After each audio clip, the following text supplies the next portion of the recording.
This episode is brought to you by my one and only food and mood journal. This is an 8-week food and mood journal and planner for beginners where you can track how food affects your mood, your hunger, and your energy levels. Are you sick and tired of promising yourself to stop binge eating? Do you feel out of control with food and you just don't know why you overeat? You might have intense cravings leading to self-sabotage. My food and mood journal is the perfect tool to help you tune into your signals that your body sends you. And by tracking what you eat and drink will help you give insight on how food affects your moods. This is an 8-week kickstart to mindful eating to help you identify the triggers that make you want to eat when you're not physically hungry. So this includes a food tracker, a mood and stress tracker, because we know that stress eating can also lead to overeating. We also have an 8-week goals tracker with journal prompts and affirmations. You'll also track things like your water intake and exercise. It makes a beautiful gift for anyone who feels out of control with food. It's an easy to use journal and it will give you just the insights to help you get on the path to stop binge eating, emotional eating, or any other form of overeating. So get your food and mood journal today by clicking the link in the show notes. Thank you.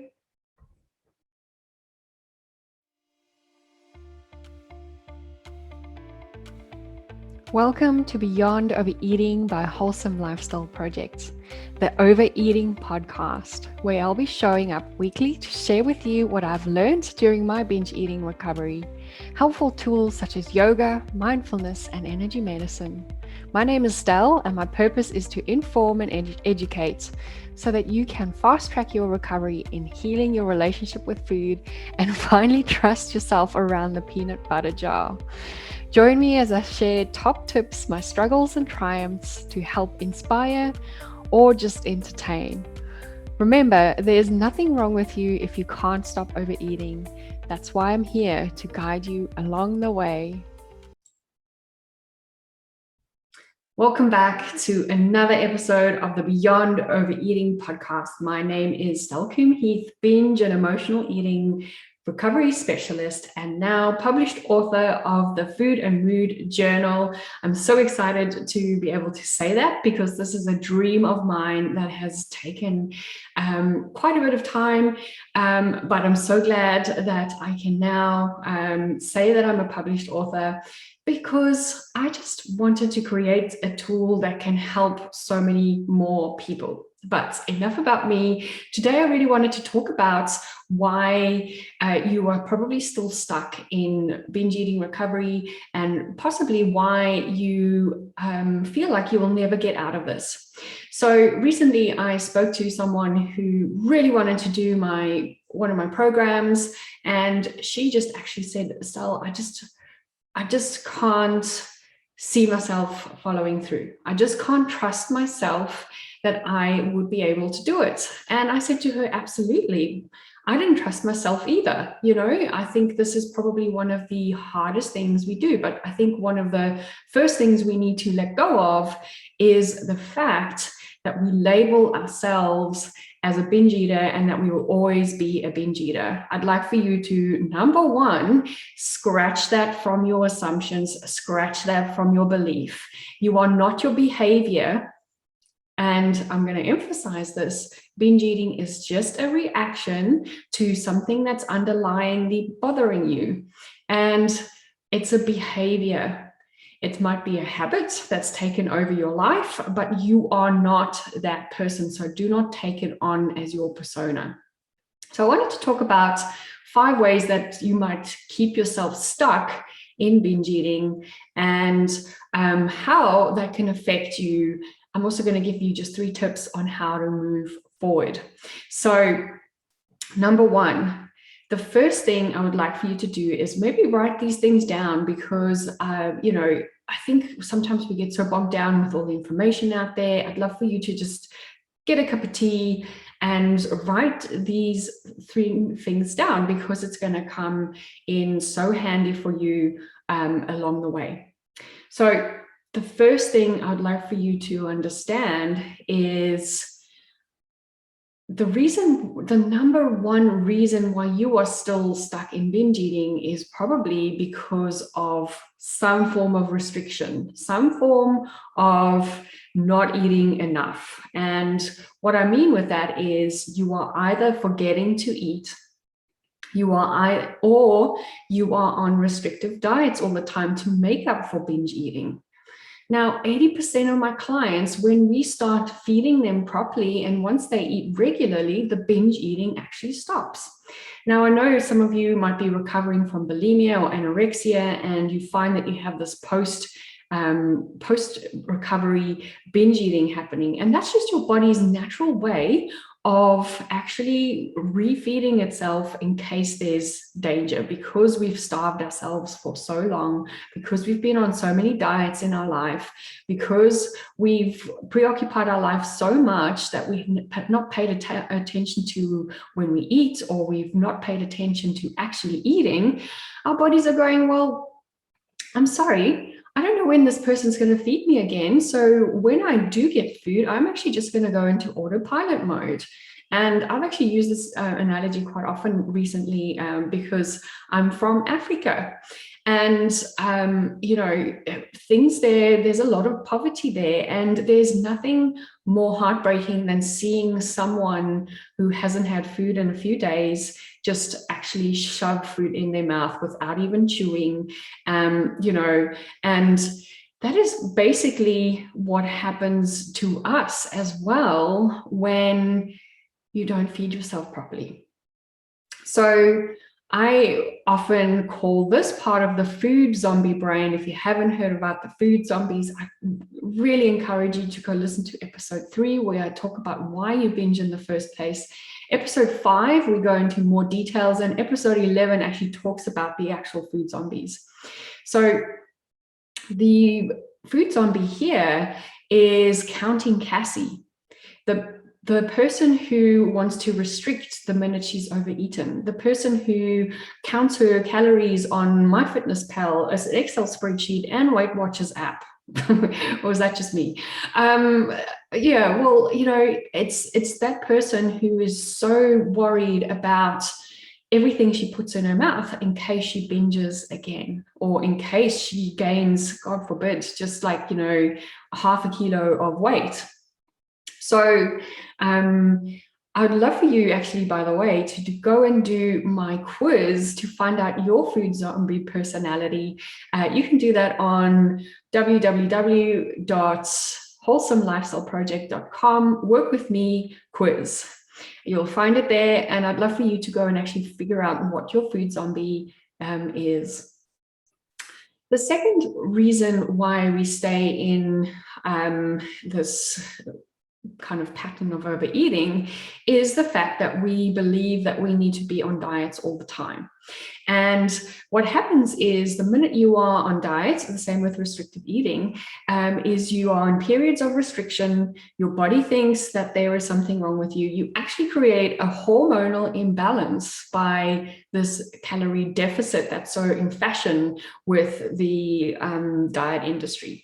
This calorie deficit increases your hunger hormone called ghrelin. And when you have too much ghrelin in your system, you cannot feel fullness. And that's often why you can't stop eating. So the diet mentality does 2 things. First of all, it encourages restriction or dangerous ways of maintaining weight or actually losing weight.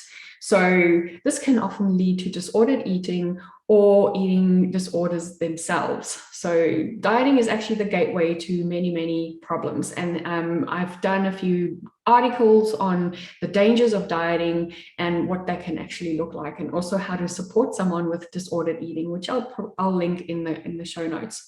So dieting, first of all, makes us restrict food, which causes that hormonal imbalance, which means that when you do actually get to your binge food, which is the stuff that you normally cut out, which is the stuff that's normally high calorie, But for your body, high calorie is good in times of starvation. So your body's going to actually want to eat more of those things. The second thing it does is it labels food as good and bad, or, it makes you feel guilt and shame for eating certain foods. It also adds guilt and shame to your body and what you look like. And it makes you fixate on the number on the scale, one number on the scale. So our bodies actually have a weight range, which can be anything between 5 kilos. Have you ever heard that person trying to or forever lose that 5 kilos?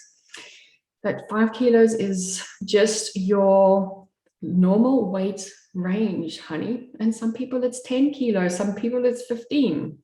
I'm sorry, I don't have the conversions here for pounds, but it doesn't really matter. Your body has a range of where it is. And even me in recovery, my body is not the same day to day. And it especially fluctuates when it's that time of the month, or when I'm in high periods of stress. My body fluctuated during my grief process. And it's probably going to fluctuate still throughout the rest of this year. So no day is your body the same. So stop fixating on that number and stop punching your height and weight into those damn BMI calculators, because it's just making you feel absolutely terrible with your body, which makes you start a war with food and your body. And the minute you've got that going on, we actually start creating behaviors that is not normal with food anymore. And I know so many of you want to be normal with food. Some of that would be sneaking food. Some of that would be lying about what you've eaten. Some of that would be over-exercising, taking diuretics, all those kind of things. That is not normal, but those are the things that the diet industry praise for, and they advertise shamelessly. And unfortunately, all those things are slowing down your metabolism. And that's why it's getting harder and harder for you to even maintain your normal body weight range. So get off the bloody diet. And the person I'm talking to here, the food zombie I'm talking to here, is Wagon Wonder. She's always on or off a diet. She self-sabotages. She thinks that she just needs to find the right diet and everything will be fine. I'm sorry, but there is no right diet. And in my mindful eating course that will be released at the end of October, we'll actually teach you how to ditch diets forever and ever, how to get rid of these food rules that you've been conditioned into believing, and also how to start eating in a different way, eating more mindfully. So look out for announcements for that as well. The third way that we stay in, binge eating is the fact that we think about food all the time. We obsess about food. We subscribe to certain food Pinterest boards. We subscribe to all these diets, Instagram accounts, newsletters, all these things. So we feed our vision and our eyes take in most of our senses. And here we are feeding our mind the whole time with diet alternatives. How can you make this meal healthy? How can you do the skinny version of this? But what you're doing is you showing your mind and your body images of food all the time. So usually what happens here, and this is obviously also just as an after effect of restriction, is the body is going to send you food thoughts. You are going to think about food all the time because the body is trying to survive. And eventually you're going to give into those food thoughts because your body is not just going to stay at thoughts, it's going to start creating physical reactions like saliva, or like stomping its little feet to make you feel so uncomfortable that you just bloody eat that chocolate. Are you with me? Because that's what my urges feel like. The other day I shared the story with one of my clients. just after, like about 2-3 days after my dad passed away, I haven't experienced an urge for quite a long time, but this day I was sitting there and I had this almost like something punched me in my gut. It was like seriously aggressive, bam. And it said, Stell, you need a donut. And I was like, what? Hello, urge. I haven't heard you forever, but let me do some of my tools in my work that I teach my clients to actually process what was going on there. And the fact is, I actually didn't need donuts. I needed to process and just be in a space of comfort. Donuts are normally comfort foods, but I actually just did the work. And then, when I did the work, I still went and took myself out for a nice piece of cake as if I was having it with my dad. And it was his favorite cake. So just know that there is still space for eating foods, but in the right emotional space. And that's what I teach my clients in the Rewire Your Overeating Brain program. Also about to come up in the Mindful Eating course that will be released at the end of October. So this food zombie here is possessed Patsy, and possessed Patsy cannot stop thinking about food. One, because she's been in restriction, but two, she is obsessively thinking about food. She feeds those thoughts, and she doesn't know how to control that. Number 4.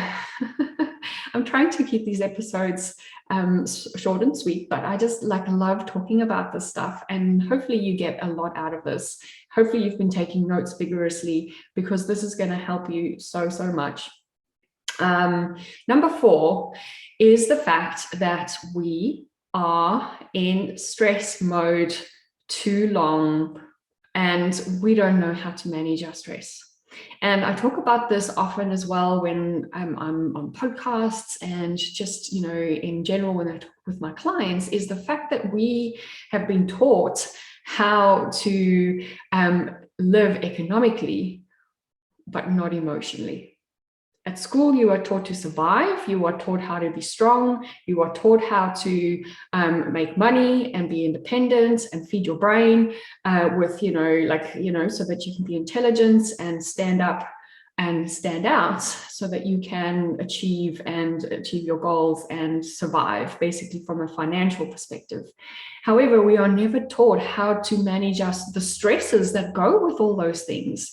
Think about the exam stress you already had as a student. I remember freaking out, even just in primary school, about my marks and all those kind of things. We are never taught how to stress manage. We are never taught to just even do deep breathing before an exam.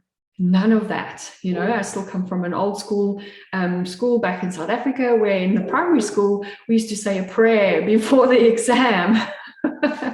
So prayers are not really going to help you if you're not, first of all, if you're not really that religious. But also the prayer is not something that's going to, and I have nothing against prayer, please don't get me wrong here. I say prayers for certain things, but it's not putting you in the right nervous system, because it's not it's not something that allows us to really get into the nervous system, like deep breathing or some yoga stretches even before an exam would have been amazing for us. So we are brought up in a world that is full of stress. And, whether you want to blame coronavirus or whether you want to blame whatever, there's always going to be stress in our environment. Before the pandemic, we were stressing out when we've lost our keys. We stress out because we're sending an email late. We're stressing because we might we worry that we might not meet deadlines at work, or we stress about our kids. All these things add up. And all of a sudden, we're sitting in a space where we binge eat and we have no idea why. And the reason for that is because we have no way of dealing and managing our stress. So the food zombie here that I love to refer to is Anxious Annie, and she's a stress eater. And usually she's fine. She can be on a healthy diet or healthy eating plan, whatever you want to call it.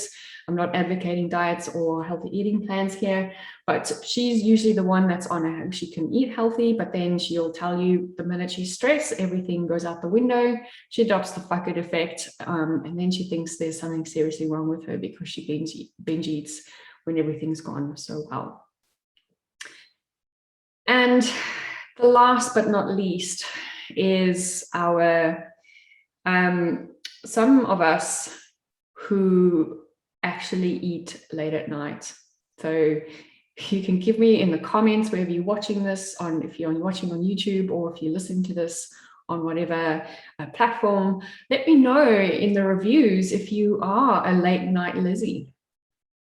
Now, the reason why we binge eat at night is because A, we didn't give ourselves space to just feel into our emotions during the day, but B, we have probably accumulated a bunch of the things that I've already mentioned. A lot of people don't eat properly during the day. They forget or they starve themselves through diets or fasting or whatever the case. You can hear that I am not a fan of dieting. I recently wrote an article about how anti-diet is not the same as anti-health, which I'll also link in the comments, so you can go and read that. But, you know, there's just the way we carry ourselves during the day can lead to a lot of things that we need to distract ourselves from at the end of the day. And that's often why people find themselves sitting in front of the television late at night and they can't stop themselves from eating. So this food zombie is called Late Night Lizzie. I love her because I used to be Late Night Lizzie so many times. And, you know, it was one of the hardest things for me to overcome. So I've been all 5 of these things, and all these reasons are what kept me in binge eating for so long. I'm going to give you a 6th reason, which is something that we often don't hear about. And this is the fact that our ego, and I don't mean that, you know, the ego is often perceived as just this, you know, egotistical male person, or look at me, I am so awesome. We all have an ego, and the ego is the persona that we carry about ourselves, the thing that we want others to believe about ourselves. And this ego is the one that actually says, you don't need any help. You can do this yourself. You just need to research the right diets. You just need to cut out something else. And eventually everything will sort itself out. And that part of it is the actual ego. The part of us that really says, you don't need anything. And the reason why it does that is because deep down, it is afraid of change, because recovery means that you need to try new things. You need to face your emotions. You need to heal your relationship with food. You need to let go of the things that you've been controlling so much with counting calories and getting on the scale and, you know, whatever other measures you are taking. And that creates fear. And the body does not like fear. The body likes easy. And currently, whether you like it or not, your binge eating is the easy route for your body. And that's why I said at the beginning of the episode, there's nothing wrong with you if you binge eat. There's something just underlying that you need to pay attention to. So 3 quick tips for you to move forward. The first one is stop dieting. Now, in my mindful eating course coming out end of October, I give you, I think there's about six lessons on how to really stop dieting. I think this is not an easy process. This is years and years of conditioning, and you can't just find that in one blog article. That's why I went into so much detail, so many journal prompts and questionnaires for you to complete to really process and see where you are on your dieting journey and how to move forward. you also need to start being more mindful. And as I said, none of us were taught, unless you were brought up with someone whose mom's a yogi and you were taught meditation, or someone who's into meditation and mindfulness from a young age. Some people are. I was definitely not part of that culture. It wasn't a thing. It was very Eastern, and not really something that we conform to. Practicing mindfulness, mindfulness in how you react to things. Your thoughts, your emotions are what drive your behavior. So we need to be mindful of all those things. Then we also have, obviously, the element of mindful eating. And I've actually put both of those elements in my mindful eating course because, first of all, most people don't know how to be mindful. And then how are you going to apply it to mindful eating if you don't actually understand the principles and practice the principles of mindful eating? So there's many meditations in there, loads of little things for you to just get comfortable with being mindful, understanding the process. Mindfulness can be a scary thing as well, because all of a sudden you need to step back, step out of your thoughts, step out of your emotions, step out of your stories, and just observe, just see what's going on. And again, our brain does not like that. It's not easy. That's why I put a course together for you to really get into those things, because I know that it's gonna, it's gonna be one of the hardest things that you probably need to attempt in, in some of the things that you go through. The last thing is, from my perspective, is practicing some yoga. And the reason why I say that is because yoga is just such a beautiful way for you to learn how to connect mind, body, and soul. We are more than just body. We are more than just mind. There's actually 5 different layers of the body, which I will go to in a different episode. But as you know, yoga is one of the tools that really help me connect back to my body and help me to bring a lot of compassion and kindness to myself, which helped me to actually learn to fall in love with myself again, to be at peace with myself. And there's a lot of you out there that I know would love that. There's a lot of you who I know would love to have a better connection with yourself and also just your body. And yoga is a tool that will do that. So I am secretly working on a yoga platform where you can actually join me. I'll give you a coupon for a free 2-week trial where you can come and practice mindful yoga and different talks. This is called the Beyond Overeating membership program. So I did promise at the beginning of October that there's going to be so many different things.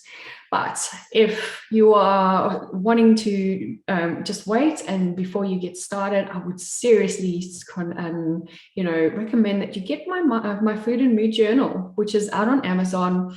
It's really going to give you just that introduction to being mindful, introduction to start just putting some thoughts about yourself with your relationship with food on pen and paper. It's an 8-week journey of mindful eating where you really just get to track things, not your calories, but what you eat and how it affects your body so that you can start connecting to it. So I'll pop the link for that book in as well. Otherwise, you can look at awesomelife.project.com. Just type in the search bar book and you should find my book. You are also welcome to ask me any questions. I do have a chat function now on my website, wholesomelifestyleproject.com. Look for the little purple icon, type your message in, make sure to put your email and your phone number in so that I can reply back to you either in a text message or on email. I do get notifications on those. So the minute I get them, I am so eager to hear your comments. I'd love for you to also Send future requests. If you have any questions about binge eating and how to overcome that, go to www.com or wholesomelifestyleproject.com, sorry, and go to the chat button, send me a message and just put podcast request and put your question. I'd love to start answering some questions. Thank you so much for joining in on this episode. I can't wait for the next one. Have a beautiful day, everyone. Mwah. Bye.